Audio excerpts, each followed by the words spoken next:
Hola amigos, ¿cómo están? Bienvenidos a un nuevo estudio de la Palabra de Dios. En esta ocasión avanzamos con el estudio de esta cartilla, creciendo en nuestra relación con Dios. Trae tópicos que son básicos pero sumamente interesantes de conocer, de profundizar, especialmente en la relación con diálogos y amistades que podemos tener para entablar juntos un intercambio de buenas ideas. En la lección que hoy tenemos, trata sobre un tema fundamental y básico, conociendo a Dios. ¿Realmente lo conocemos? ¿Cómo podríamos llegar a conocerlo? Bien amigos, como ustedes saben, desde esta plataforma traemos ideas, versículos, ilustraciones que no necesariamente las vamos a encontrar en la lección, pero tratan de enriquecer el contenido del tema. En primer lugar, al hablar de conocer a Dios, pensemos primeramente que hay gente que no tiene la revelación bíblica y buscan conocer a Dios. De hecho, en la Biblia hay ejemplos de gente que no teniendo la revelación bíblica intentaron definir a Dios como que lo conocían, hablaron muy buenas frases y sin embargo al final aparece una sanción de parte de Dios. Me refiero a los amigos de Job. Este tipo de intercambio de ideas se conoce como teodicea. Es una rama de la filosofía y de la teología también, que intenta justificar a Dios en medio de un ambiente hostil, de adversidad, de pecado, y que da lugar a la explicación del libre albedrío, que el hombre es responsable de lo que hace y que por lo tanto provoca este mal que miramos a continuación.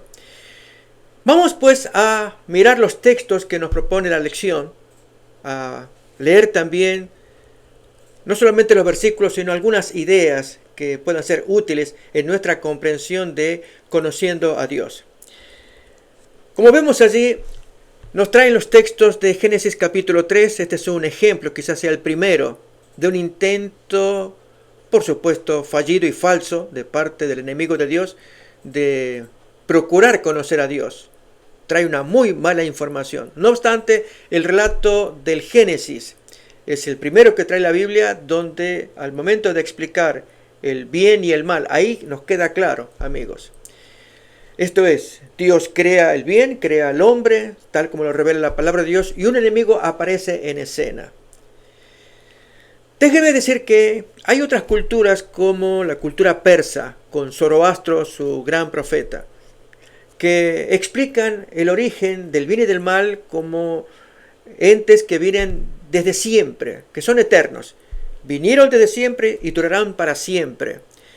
A ese tipo de pensamiento perteneció alguna vez San Agustín y se llamó maniqueísmo. Una forma de presentar el conocimiento de Dios, pero admitiendo que haya un bien y un mal simultáneamente y necesariamente. La pregunta ¿es esto así? ¿Cómo podemos conocer a Dios? Recuerden, estamos hablando de dos maneras básicas. Una es por medio de la razón natural, otra es por medio de la revelación divina.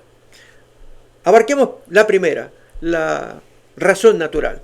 Hay personas pues que piensan que por vías racionales podemos conocer a Dios apelando a la razón. Es el caso de lo que hiciera Santo Tomás de Aquino por los años 1200. Este hombre floreció en esa época. Él estableció 5 vías de conocimiento de Dios.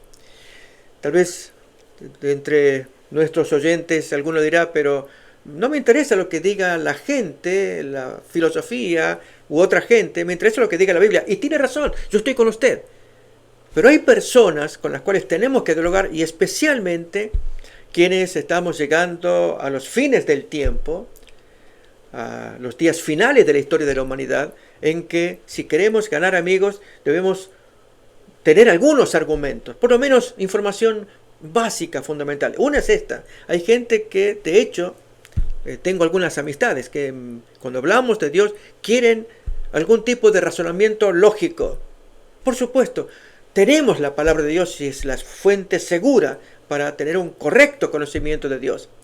Pero cuando tenemos amigos que quieren apelar al razonamiento, ya que ese es un libro escrito por hombres, dicen algunos, entonces, ¿qué razonamientos podemos dar? Uno de ellos, yo dije, 5 vías de razonamiento para conocer a Dios.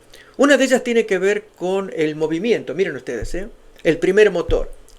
Esto quiere decir que como todas las cosas se mueven, avanzan, si algo se mueve es que otro le precedió para que lo moviera. Y si este se movió, el anterior tuvo que haber tenido uno anterior hasta que nos encontramos con un primer motor inmóvil. Por lo tanto, ese primer motor sería Dios. ¿Notamos? Estas son las formas como algunos razonan. O con las causas. Cuando se producen sucesos, además de los movimientos, sucesos, pues uno anterior generó el siguiente. Y este anterior al anterior lo generó. Y así sucesivamente, vamos para atrás, hasta que tiene que haber una causa original que no fue causada por nadie. Esa causa original llamamos Dios. Y así sucesivamente van apareciendo diferentes maneras o vías para hablar de Dios. ¿Saben? En estos términos aparece el segundo ejemplo. Yo dije el primero, que era el jardín del Edén, al hablar del conocimiento de Dios. Un segundo ejemplo es el libro de Job. En el caso de Job, quiero invitarles a que me acompañen el capítulo 37 del libro de Job. Vamos a ver ejemplos. De hecho, la lección nos trae algunos ejemplos.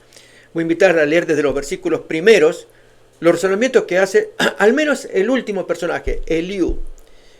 Hay varios que le precedieron, aparentemente mayores que Eliú. Eliú se presenta como joven. 3 anteriores que dieron diferentes razones apelando a la inteligencia. Y Job tuvo que defenderse. Pero en el caso de Eliú va más directo para probar que conoce a Dios y llamativamente usa algunos argumentos persuasivos. Insisto, al final, cuando tengamos que leer la última parte, cuando Dios interviene y después de intervenir Dios, esto va desde el capítulo 38, 39, 40, 41, Dios va a hablar. En el 42, en que termina el libro, Dios da una sentencia final. Los desapruebo. Leamos pues capítulo 37 de Job, versículo 1 en adelante. Por eso también se estremece mi corazón y salta de su lugar. Oíd atentamente el estrépito de su voz y el sonido que sale de su boca. Debajo de todos los cielos lo dirige y su luz hasta los fines de la tierra. Después de ella brama el sonido, truena él con voz majestuosa, y aunque sea oído su voz, no los detiene. Truena Dios maravillosamente con su voz, Él hace grandes cosas que nosotros no entendemos. Y nos preguntamos, ¿estaríamos de acuerdo con estas definiciones? Sí, por supuesto. Recuerden, Él está mostrando a Dios desde un punto de vista racional. Y así avanzan en los diálogos, capítulo 37, esta es la culminación, viene de antes, cuando Dios luego tiene que intervenir. Capítulo 38, miremoslo, ahora es Dios el que va a aparecer en escena, Él se manifiesta hablando, le oyen, especialmente Job es el centro del tema. 38, versículo 1, miremos. Entonces respondió Jehová a Job desde un torbellino y dice: ¿quién es ese que oscurece el consejo con palabras sin sabiduría? Job estas palabras las va a repetir luego al final. ¿Quién es el que oscurece el consejo divino y no tiene sabiduría?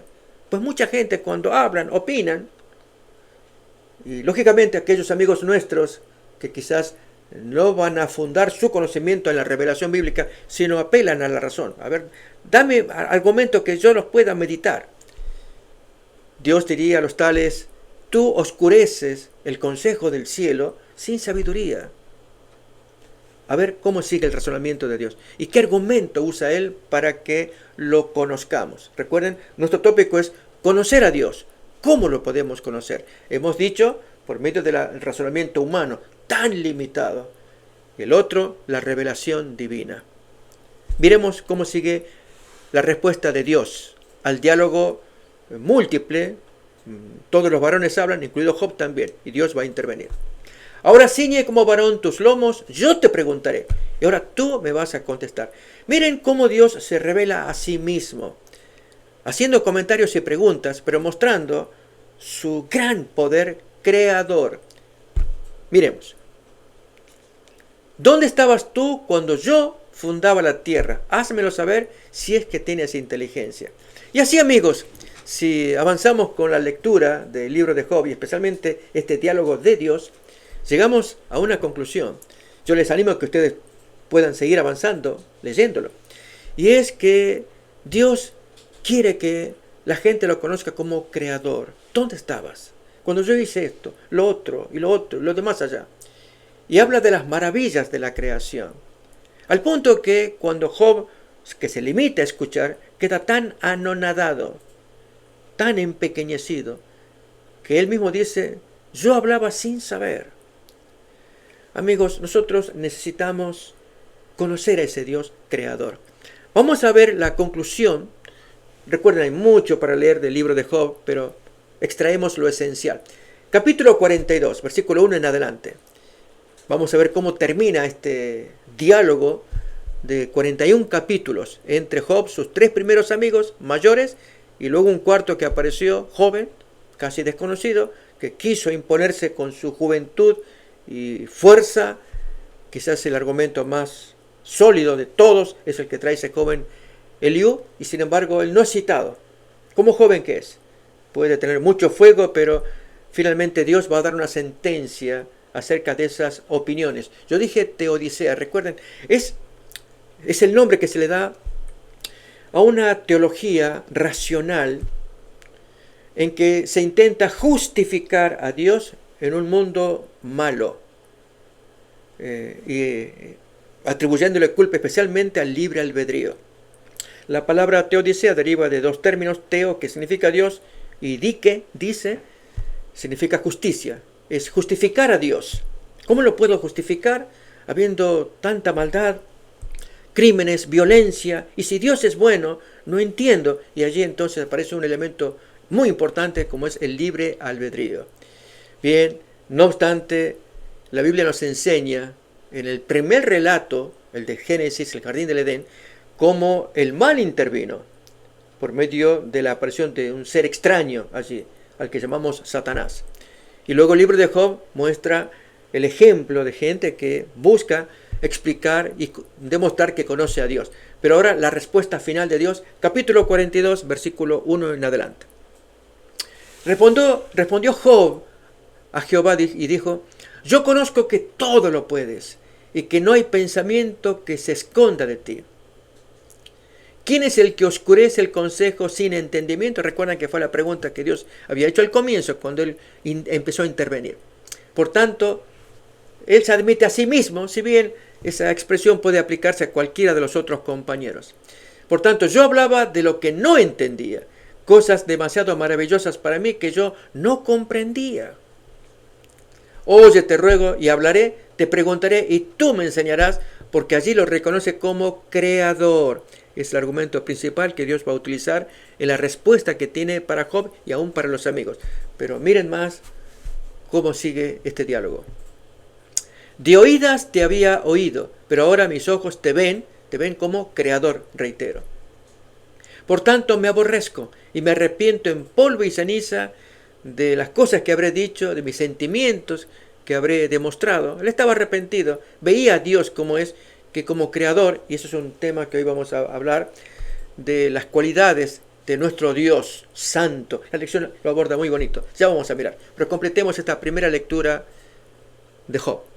Y aconteció que después que habló Jehová estas palabras a Job, Jehová le dice a Elifaz temanita, el primer líder de los amigos de Job, mi ira se encendió contra ti y tus dos compañeros, porque no habéis hablado de mí lo recto como mi siervo Job.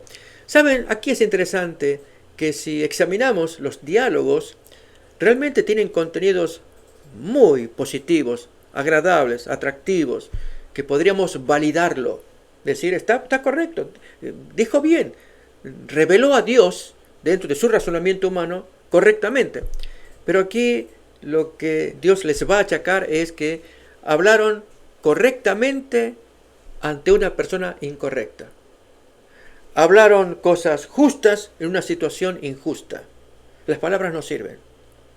¿De qué sirve hablar correctamente, sabiamente, en una circunstancia totalmente inapropiada, como era acusar a Job de pecado, y en un contexto de sufrimiento de un hombre que más necesitaba palabras de ánimo, de apoyo, consuelo, y no tanto revelar justificación, que Dios es justo en lo que hace.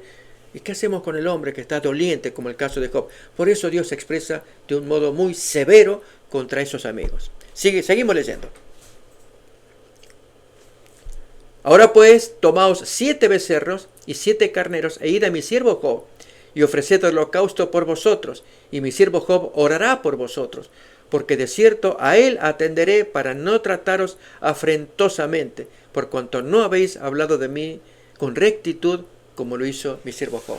Muy interesante, mis queridos amigos, con este ejemplo de intentar revelar el conocimiento de Dios usando buenos razonamientos, pero como dije, en circunstancias y ante una persona inapropiada. Por lo tanto, si vamos a hablar de recto conocimiento,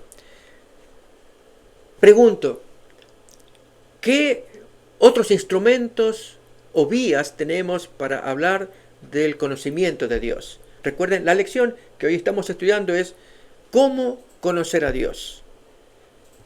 Dijimos la razón natural, pero ahora tenemos que hablar de la revelación bíblica. Y en la revelación bíblica por lo menos tenemos 2 elementos fundamentales.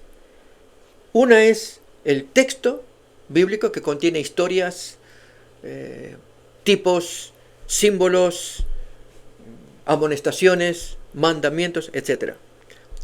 Todo el contenido de la revelación bíblica. El otro aspecto tan importante es la palabra de Dios hecha carne. Esto es Jesucristo como revelación final de Dios. Por lo tanto, si queremos conocer más a Dios, ¿por qué no ir a la Biblia? Cuando es cierto, hay gente que tiene prejuicios. La Biblia fue escrita por hombres, es verdad. Pero decimos, según señala la Biblia, fueron inspirados para escribir las cosas que ellos escribieron. Y la prueba está en que la armonía que trae la revelación bíblica, donde hablaron más de 40 autores a lo largo de 1500 años, esta gente se expresó en diferentes temas, tópicos, asuntos, y hay una armonía total, porque hay una mente que conduce todas esas ideas. Y nos referimos al Espíritu Santo.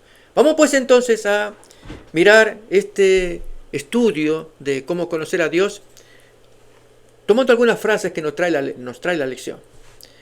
En el día domingo, podemos leer juntos, ahí tenemos, la Biblia ofrece la imagen más fiel, clara y coherente de Dios.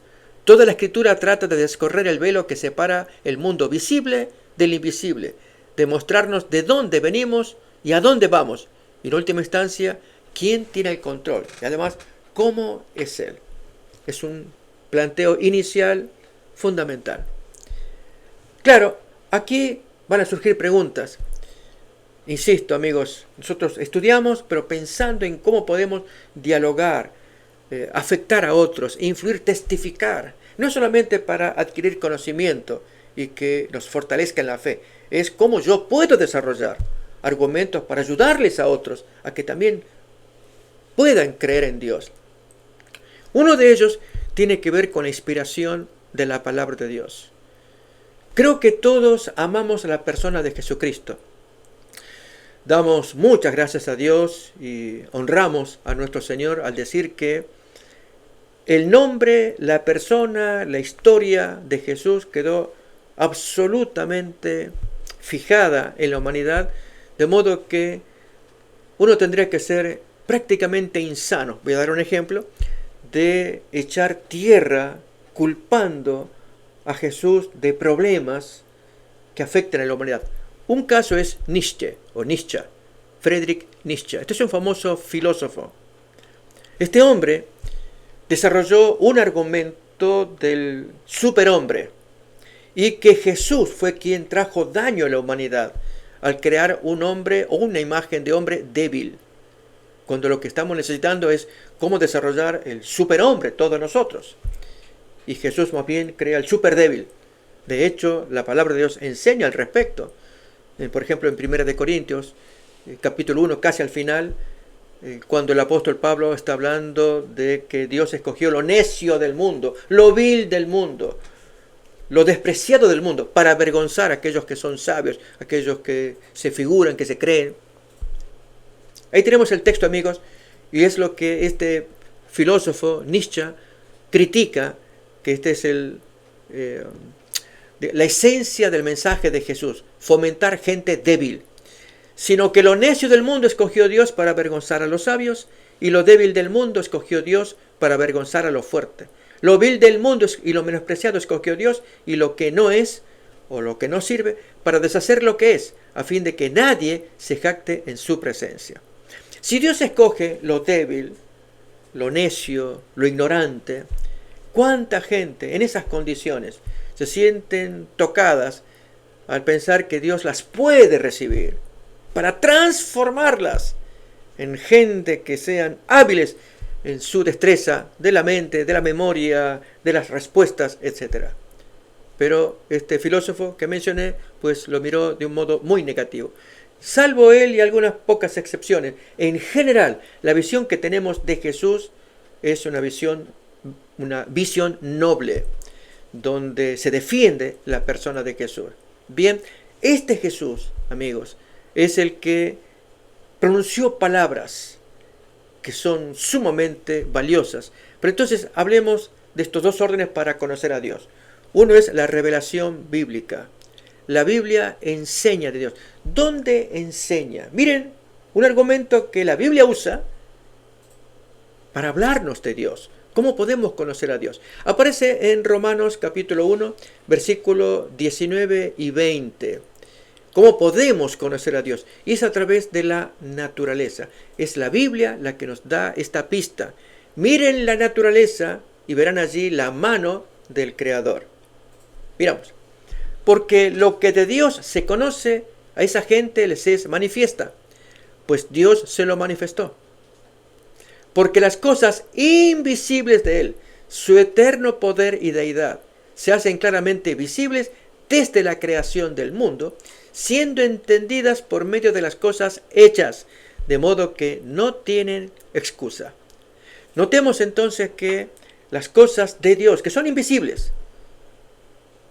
Yo les cuento, tengo un pariente que él nos dice, si me muestran físicamente a Dios, o yo lo puedo ver físicamente a Dios, puede ser que comencemos a dialogar si existe o no Dios.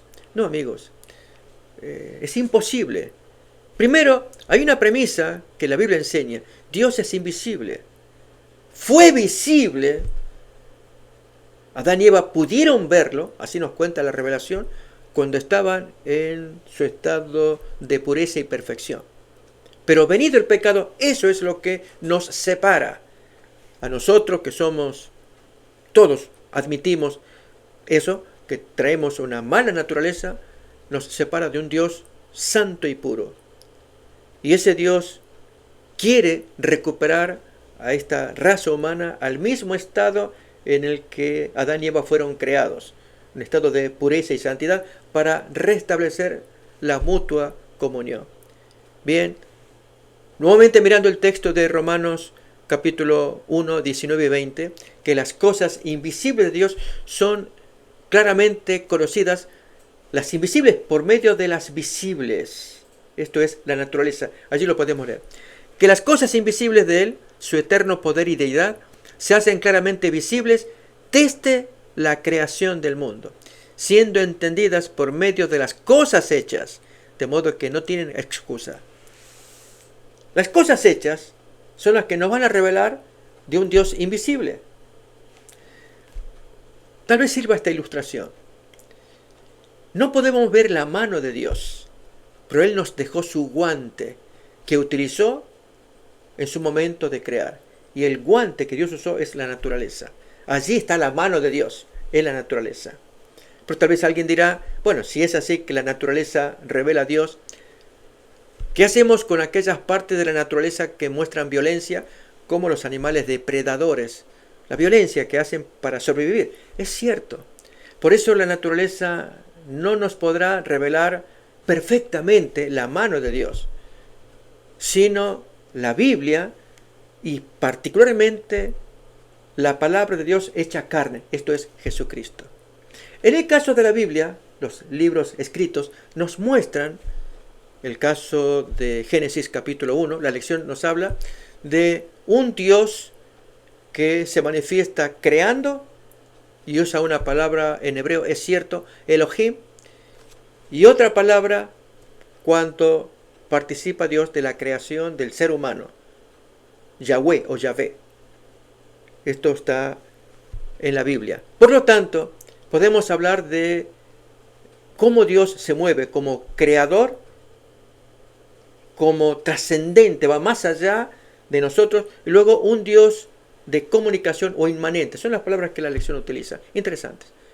Un Dios que puede estar dentro de nosotros o nosotros en relación con Él.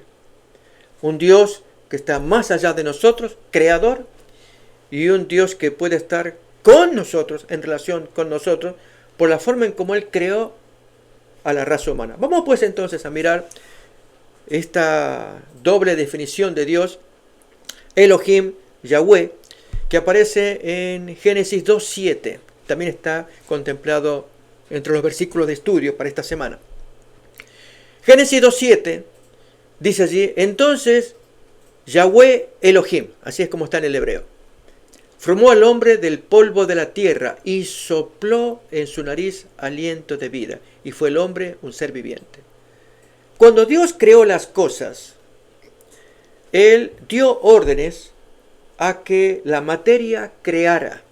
El caso, por ejemplo, de la creación de las aguas. Él dijo a las aguas: produzcan las aguas seres vivientes. Génesis capítulo 1. O cuando dijo a la tierra, ordenó para que produjeran plantas y luego los animales. Noten, Dios se vale con sus órdenes, con su voz, que tanto la tierra, el agua, el aire produzcan las aves. Y por mandato de Dios todo viene en la vida. Pero en el caso del ser humano es distinto. Dios no ordena a la tierra, hazte una criatura. No, Él se hace cargo de crearla. Tanto al hombre y cuanto más a la mujer, que es muy obvio. Cuando lo hizo dormir, tomó una costilla y a partir de allí crea un muñeco o una muñeca y luego le insufla aliento de vida y se forma la mujer. Notamos entonces la creación. Tal vez vamos a leer, quiero invitarles a que me acompañen en Génesis capítulo 1 para ver ejemplos muy simples, en versículo 16 en adelante, 17, que nos muestra cómo Dios crea las cosas valiéndose de los elementos que estaban a disposición de Él, como dije, el agua, la tierra, el aire, pero con la creación del hombre va a ser distinto. Miremos. Dijo luego Dios: haya lumbreras en la expansión de los cielos para separar el día de la noche y sirvan de señales para las estaciones, para días y años. Y sean por lumbreras en la expansión de los cielos para alumbrar sobre la tierra, y así fue. E hizo Dios las dos grandes lumbreras, el sol, la luna, y también hizo las estrellas. Pero vamos a avanzar más todavía en la forma en cómo Dios va creando. Saltamos ahora a los versículos 20. Fíjense. Dijo Dios: produzcan las aguas seres vivientes y aves que vuelen sobre la tierra y en la abierta expansión de los cielos.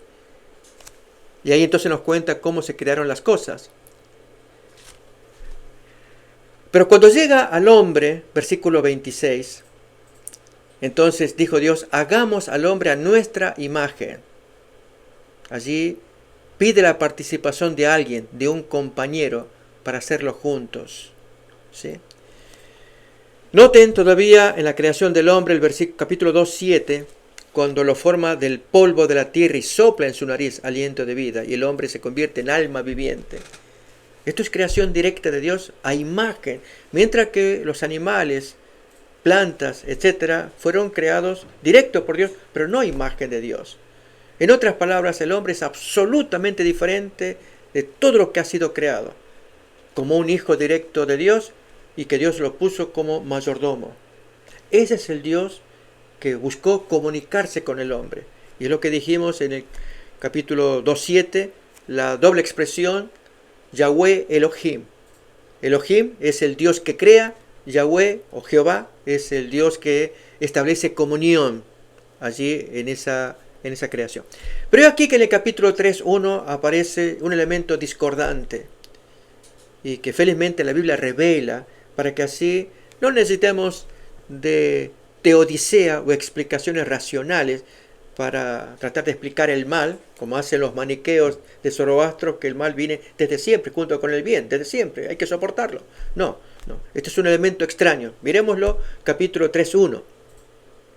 Pero la serpiente era astuta más que todos los animales del campo que Jehová Dios había hecho, la cual dijo a la mujer: con que Dios les ha dicho, no comáis de todo árbol del huerto. Y la mujer responde correctamente, pero ella va cediendo a la trampa. Noten que el enemigo es muy hábil para hacer dialogar a la gente. Allí la mujer responde que Dios sí les dio autorización de comer todo, menos del árbol prohibido, en tanto que el enemigo usó el argumento negativo. Así que Dios les prohibió de todo. Así es, ese Dios. Y entonces la sentencia final: ustedes no van a morir. Dios sabe que si ustedes comen del fruto, van a ser como Él. Una mentira, la primera que aparece. Amigos, si queremos explicar el origen del mal, cuán sabio es ver en la palabra de Dios cómo Dios nos lo revela para nosotros, para que confiemos en Él. La lección vamos a invitar también a mirar una parte que trae la lección. Dios Santo nos cuenta, aquí lo vamos a mirar, el día lunes. Y es que la santidad de Dios, amigos, hace que nuestro Dios esté más allá de las posibilidades del hombre, posibilidades pecaminosas. A ver, me voy a expresar. El hombre, cuando va a definir a Dios usando su mera razón, sin revelación bíblica, es el caso de las antiguas civilizaciones que creaban mitologías. Un ejemplo de los muchísimos que hay, ya sea entre los egipcios, asirios, babilónicos. Pensemos en los griegos, su Olimpo de dioses, y que cada dios tenía una función específica. Una de ellas, el dios Mercurio, los romanos llamaban así, o Hermes, le llamaban los griegos. Ese era el dios de los mentirosos, el dios de los ladrones, por darles un ejemplo. Y en Hechos, capítulo 14, aparece cuando ambos predicadores, Pablo y Bernabé, aparecen allí en esa comunidad, y esta gente ignorante creen que estos dos predicadores eran respectivamente los dioses. Júpiter era Bernabé y Mercurio era Pablo, porque él llevaba la palabra, dice que este es el dios de los mentirosos, el dios de los comerciantes, etc. Eran las características de estos dos principales dioses que son citados ahí. Vamos a mirar el texto, les invito, amigos, que me acompañen. Entonces la gente, visto lo que Pablo había hecho, alzó la voz diciendo en lengua licaónica: dioses bajo la semejanza de hombres han descendido a nosotros. Y a Bernabé llamaban Júpiter. En la lengua romana era el dios Zeus de los griegos. Y a Pablo, Mercurio, era el nombre romano para el dios Hermes de los griegos. Era el mismo dios, pero que cambiaba nombre según la civilización griega o romana, porque este era el que llevaba la palabra. Nos dice más todavía: y el sacerdote de Júpiter, cuyo templo estaba frente a la ciudad, trajo toros y guirnaldas delante de las puertas, y juntamente con la muchedumbre querían ofrecer sacrificios. Y obviamente Pablo quiere enseñarles que se salgan de esta ignorancia, de cómo ellos crearon esos dioses o siguieron esa costumbre de estos dioses creados por la mente humana. Esto pasó en las mitologías. Ahora, como cristianos, tomamos la Biblia, vemos que Dios se revela por medio de las obras creadas, se revela a través de la Biblia, que nos habla de un Dios creador, y que el mal empezó allí en el Edén con un ser extraño que entró.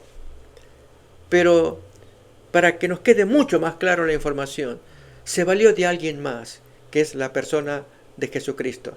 Miremoslo en Mateo capítulo 11, desde el versículo 25 en adelante, cómo Jesús se refiere a sí mismo como quien era el único que podía revelar a Dios el Padre.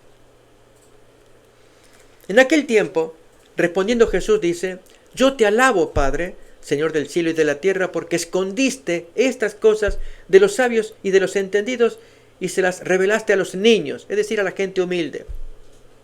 Sí, Padre, porque así te agradó. Todas las cosas me fueron entregadas por mi Padre, y nadie conoce al Hijo sino el Padre, ni al Padre conoce a alguno sino el Hijo y aquel a quien el Hijo lo quiera revelar. Solamente Jesús es el camino para poder revelar a Dios. O miremoslo también en San Juan, el capítulo 1, versículo 18 y 19, que nos muestra cómo Jesús es el autorizado, el que viene a interpretar, es la palabra que se va a utilizar allí, a explicar a Dios. Bien, a Dios nadie lo vio jamás.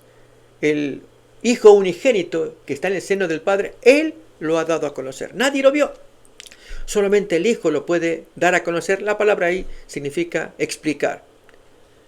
Noten, cuando el Señor Jesús se llega a los hombres, quiere revelar a Dios. La pregunta es, ¿creeremos en Él?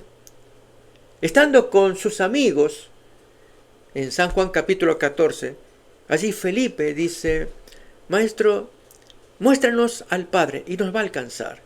Tú hablas muy bonito del Padre y de Dios. Solamente si nos das una visión, nos revelas de Él, yo creo que estaremos satisfechos. San Juan capítulo 14. Mírenlo cómo lo expresa. Vosotros sabéis a dónde voy y ya sabéis el camino. Le dice Tomás: Señor, no sabemos a dónde vas. ¿Cómo podemos saber el camino? Y Jesús dice: yo soy el camino. Yo soy la verdad, yo soy la vida. Nadie viene a Dios si no es por medio de mí. Si me conocieseis, también a mi Padre conoceríais. Y desde ahora lo conocéis, ya lo habéis visto. Felipe pues dice: Señor, muéstranos al Padre y nos basta. Y noten esta tremenda revelación que trae Jesucristo. Tanto tiempo hace que estoy con vosotros y no me has conocido, Felipe. El que me ha visto a mí, ha visto a Dios. ¿Cómo pues dices tú, muéstranos a Dios? Amigos, si vemos el tema que hoy nos compete, conociendo a Dios, hay quienes utilizan el razonamiento o las vías de conocimiento de Dios, que las hay varias. Otros que se valdrán de argumentos sólidos, buenos. Acordémonos de los amigos de Job. Ellos exaltaban a Dios. Pero si no está ese argumento bañado del amor de Dios, esta es una característica de quién es Dios. Estos amigos fueron muy severos para con Job, acusándolo de pecados que suponían que Job tenía, por lo cual se explicaría por qué tanta desgracia cargaba consigo. Así que por más que se digan cosas correctas de Dios, el espíritu con que lo decimos, amigos, nos puede traicionar y puede revelar que Dios no está entre nosotros. Ese es el caso de los amigos de Job. Miramos en la Biblia que nos habla de Dios, y hemos citado el libro de Génesis, tanto la creación como la caída del hombre, y el libro de Job en particular, para ver que uno puede usar explicaciones, pero por encima de todo, amigos, la Biblia, la palabra escrita y la palabra encarnada. Esto es Jesús. Cuando Jesús, Él dijo: el que me ha visto a mí, ha visto a Dios. Es una sentencia solemne para pensar. Ahora bien, quisiera tocar este tema que la lección trae para el día lunes, el Dios Santo. Notemos allí. Dios Santo, las características de Dios, su santidad, realmente hacen que nuestro Dios sea digno de ser conocido. Déjenme, vamos a mirar allí. Ustedes pueden ver palabras que yo he subrayado, que vale la pena tomar en cuenta. La santidad de Dios es el fundamento de todos sus demás atributos. porque por santidad significa que Dios toma absoluta distancia de aquello que es malo, de lo pecaminoso, y por lo tanto tiene que tomar distancia del hombre también, por causa de su santidad. Y ahí se van a dar dos ejemplos. Recordemos, Dios tiene atributos, tales es el caso de la omnisciencia, también la omnipresencia, la omnipotencia, su amor, su eternidad, son atributos de Dios. Pero repasemos estos dos que el autor nos trae, o la autora. El amor de Dios es puro, santo y libre de egoísmo. Su omnisciencia es santa, que significa que está libre de malas intenciones. Y allí quiero compararlo con los dioses de la mitología griega. El caso de Zeus o Júpiter, es lo mismo, griego o romano. Este era el dios máximo y por lo tanto él lo sabía todo. Recuerden, en la concepción pagana, mundana, irracional que usaban los antiguos, ya que no tenían Biblia para guiarse. Y esta gente pues inventan de su mente las características de esos dioses. En el caso de Zeus, este Dios, en muchos casos malintencionado, él no tiene santidad. Él se caracterizó por sus pasiones, esto es, encenderse al ver esposas de soldados que iban a la guerra, al estilo de David. ¿Recuerdan cuando él miró a una mujer cuyo esposo estaba en la guerra? Así Zeus. La historia de la mitología, al hablar de Zeus, podemos ver, en una ocasión se vistió de lluvia de oro y sedujo a la mujer y así pudo embarazarla también. O lo más grave y triste es esa pasión que tenía por un pastor de ovejas, Ganímedes, una pasión homosexual. Este es el Dios. Noten, acá el pensamiento que estamos leyendo, yo les vuelvo a poner otra vez, dice, su omnisciencia es santa, lo que significa que está libre de malas intenciones, libre de pasiones. Ese es nuestro Dios. Por lo tanto, si Él lo sabe todo y nos lo va a revelar, está libre de una mala intención hacia nosotros. Al contrario, nos querrá proteger. Si lo sabe todo, y el ejemplo es en las profecías, ya lo supo, ya lo vio, y revela la profecía para que usted y yo con tiempo sepamos qué hacer cuando venga el cumplimiento de esa profecía. Esa es la omnisciencia. Si Dios lo sabe, por eso quiero traer este tema de la santidad, la oposición que hay entre el Dios nuestro, el revelado en la Biblia, Elohim o Yahweh, es lo mismo, contra estos dioses de la mente humana, paganos, que ellos son, de acuerdo a su ideología, son omniscientes, omnipotentes. Otro ejemplo, que todo lo pueden. Miren la definición que la autora nos trae. La omnipotencia de Dios es santa. Imagina un Dios omnipotente, pero que no sea santo, como los dioses de la mitología griega. Podría ser un tirano poderoso y malvado. Este es el caso del origen de los dioses, como el papá de Zeus, otro dios, se comió a sus hermanos. Y entonces allí aparece Zeus y lo mata. Y entonces ahora él se apodera del reino. Noten, y después va a ser tirano porque se van a hacer las cosas que él dice que se tienen que hacer. Y las peleas entre sus hijos dioses también. ¿Y él es omnipotente? No. Entonces uno desearía no tener ninguna relación con un ser omnipotente, tirano, terrible, vengador o vengativo. Nos damos cuenta, mis queridos amigos, qué importante es ver cómo Dios se revela a sí mismo como un Dios santo. Y por lo tanto, si es santo, allí le pide al hombre que sane la división que hay entre la distancia de Dios, que es santo, y nosotros. Para ello quiero invitarles a leer algunos textos revelados en la Biblia. Uno de ellos es Isaías capítulo 59, los dos primeros versículos. Vamos a mirarlo. He aquí que no se ha acortado la mano de Jehová para salvar, ni se ha agravado su oído para oír. Pero vuestras iniquidades han hecho división entre vosotros y vuestro Dios, y vuestros pecados han hecho ocultar de vosotros su rostro para que Él no quiere escuchar. Notamos que ese es el Dios que reconoce cuando hay un problema entre el ser humano y Dios, es por causa del pecado. Pero vuestras iniquidades han hecho ocultar su rostro. Si ustedes conservan o retienen sus pecados, Dios no puede mantener comunión con nosotros. Hablando de la santidad de Dios, quiero invitarles a que me acompañen a mirar Isaías capítulo 57, versículo 15. Otra vez, un Dios santo, pero muy sublime. Noten acá, porque así dijo el alto y sublime, el que habita la eternidad, cuyo nombre es el Santo. Yo habito en la altura y la santidad, pero noten con quién más, y con el quebrantado y humilde de espíritu. Notan los extremos. Él está muy arriba, en la santidad, en la pureza, en la perfección, pero muy abajo, con la gente humilde que reconozca su necesidad de un Salvador, que reconoce esa brecha que hemos leído en Isaías 59, 1, 2. Vuestros pecados han hecho división para que Él no los quiera escuchar.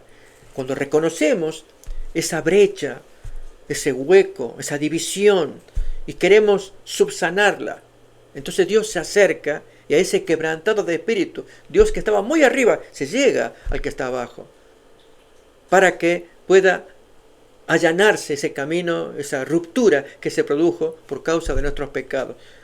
Continuamos leyendo esta porción de Isaías 57:15. Yo habito en la altura y la santidad, y con el quebrantado y humilde de espíritu, para hacer vivir el espíritu de los humildes, para vivificar el corazón de los quebrantados.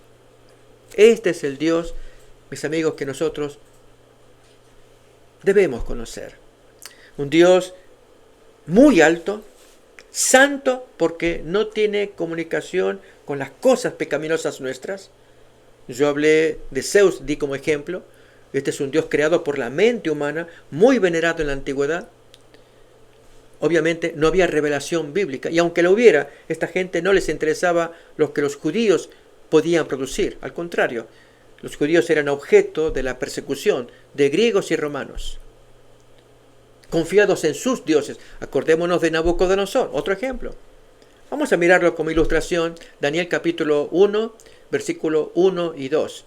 Cuando el rey Nabucodonosor hace asolación a Jerusalén en el año 605 y toma cautiva gente y se roba efectos del santuario judío, ¿a quién le va a atribuir la gloria? A sus dioses.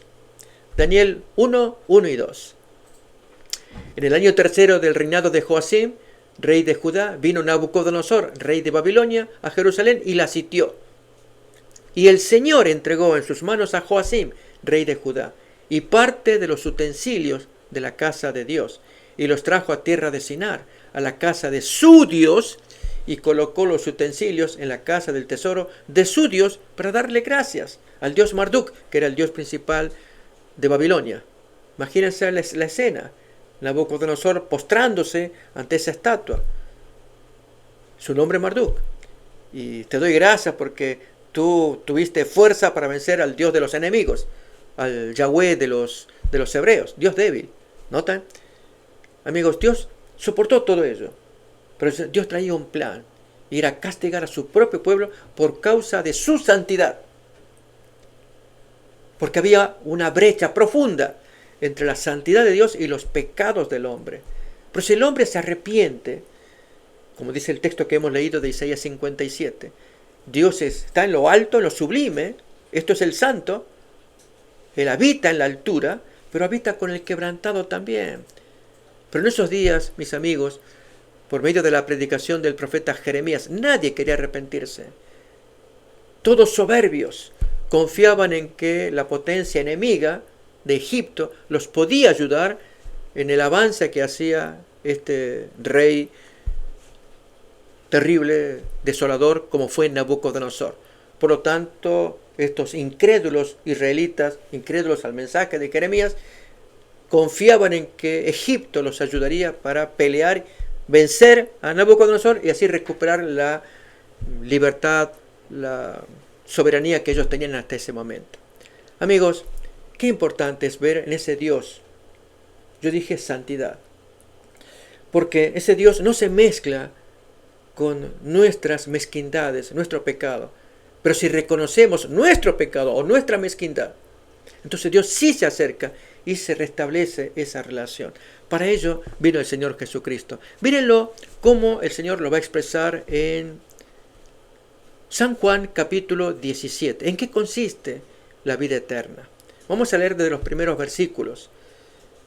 Todos deseamos vida eterna. Ahora les quiero contar de la mitología griega, cómo ellos la obtenían. Pero leamos el texto primeramente en San Juan 17. Estas cosas os habló Jesús, y levantando los ojos al cielo dijo: Padre, la hora ha llegado, glorifica a tu Hijo, para que también tu Hijo te glorifique a ti. Como le has dado potestad sobre toda carne, para que dé vida eterna a todos los que le diste. Y noten acá, ¿qué es la vida eterna? Es que te conozcan a ti, el único Dios verdadero, y a Jesucristo a quien has enviado. En el caso de la mitología griega, ¿cómo se emitía la vida eterna? Este es el caso de una diosa, la diosa Aurora. Era una bonita diosa enamorada de un soldado mortal, como usted y yo, llamado Titón. Y ella en las mañanas se despertaba, movía sus brazos, sus alas, y ese movimiento producía la aurora. Noten, es mitología, un poco romántico, pero es cómo se presenta esta diosa. Pero lo que más le fascinaba a ella era poder despertar a su amado soldado Titón. Es lo que más ella quería. Y hasta que finalmente decide pedirle a su padre, al dios Zeus, que le conceda la virtud de la vida eterna a este soldado, para que así pueda traerlo al tálamo, que viviera con ella como esposo. Bien, Zeus acepta, le dice: ok, ya le concedí la gracia de la vida eterna a ese soldado. Y así entonces ahora la mujer hace llamar al soldado y él viene, y ustedes se imaginan el nuevo escenario. De buenas a primera, casado con una diosa, y así comienzan sus momentos felices de amor, etc. Pero transcurre el tiempo y algo extraño sucede. Titón observa que sus antiguos amigos van falleciendo, uno tras otro, y envejeciendo. Y especialmente Aurora, enamorada de Titón, observa algo que no había pensado: el envejecimiento de Titón. El hombre pues cada vez iba demacrándose por el paso de los años. Y ya viéndolo, que ella no lo podía soportar, viéndolo así tan envejecido, le habla con su padre. Y el padre le dice: tú me pediste vida eterna, pero no me pediste juventud eterna. ¿Qué puedo hacer? Y entonces allí traman ambos y deciden convertirlo en luciérnaga. Y allí entonces la historia de Titón es que convierte en una luciérnaga que alumbra en las noches. Mitología griega. Pero noten ese concepto de vida eterna. Demos gracias a Dios, amigos, que Dios expulsó a Adán y Eva del Edén para que no se conviertan en pecadores eternos como era Titón. Porque si hubiera sido así, que Adán y Eva acceden al árbol prohibido, primero habían accedido al árbol prohibido, pero ahora al árbol de la inmortalidad. Y al comerlo hubieran vivido para siempre ambos, y envejecido para siempre, y en su estado pecaminoso para siempre, etc. Dios los echó para bien, para que en el tiempo de prueba que todos tenemos, antiguamente cerca de los 1000 años, hoy cerca de los 100 años o menos, un tiempo de prueba para ver si calificamos para la eternidad. En Cristo, amigos, ya Jesús dijo: esta es la vida eterna, que te conozcan a ti y a mí, a quien tú has enviado. Bien, estos son los textos fundamentales que la lección trae para conocer a Dios. Quiero compartir juntos, que leamos como comentario final. Hay varios tópicos más que podrían leerse, amigos, tratarse, pero hemos extraído lo esencial, y sin decir que otras cosas como el amor de Dios que no sea esencial. No, en absoluto. Es solamente poner énfasis en ciertas partes que pueda enriquecernos al presentar la lección. Pero noten aquí esta lectura que propone la lección, que quiero compartirla leyendo juntos. Testimonios para la Iglesia, tomo 5. Todo el amor paterno que se haya transmitido de generación a generación por medio de los corazones humanos, todos los manantiales de ternura que se hayan abierto en las almas de los hombres con tan solo como una gota del ilimitado océano cuando se comparan con el amor infinito e inagotable de Dios. La lengua no lo puede expresar, la pluma no lo puede describir. Puedes meditar en él cada día de tu vida, puedes escudriñar las Escrituras diligentemente a fin de comprenderlo. Puedes dedicar toda facultad y capacidad que Dios te ha dado al esfuerzo de comprender el amor y la compasión del Padre Celestial. Y aún así, queda todavía su infinidad. Puedes estudiar este amor durante siglos, sin comprender nunca plenamente la longitud, la anchura, la profundidad, la altura del amor de Dios, al dar a su Hijo para que muriese por el mundo. La eternidad misma no lo revelará nunca plenamente. Sin embargo, cuando estudiemos la Biblia y meditemos en la vida de Cristo y el plan de redención, estos grandes temas se revelarán más y más a nuestro entendimiento. Mis queridos amigos, al hablar del amor de Dios, la prueba que Dios tiene es inapelable. Dios mostró quién es, cómo podemos conocerlo, cuán grande es a través de la ofrenda de Jesucristo. Cristo vino a revelar a Dios, reveló el amor de Dios, reveló el plan de Dios y especialmente cómo puede salvarse esa brecha revelada en la Biblia de santidad de Dios y pecaminosidad del hombre. Jesús la sana, la restaura, muriendo por nuestros pecados. Si el hombre cree en esa ofrenda que Jesús dio, planeada por el Padre, llevada a cabo, extendida por el Espíritu Santo, de modo que todos podamos entenderla, asumirla, y así la brecha puede sanarse. Algún día veremos a Dios. Ya lo dijo Jesús en las bienaventuranzas: los que son de limpio corazón, ellos verán a Dios. Amigos, Dios nos ayude al meditar en estos temas.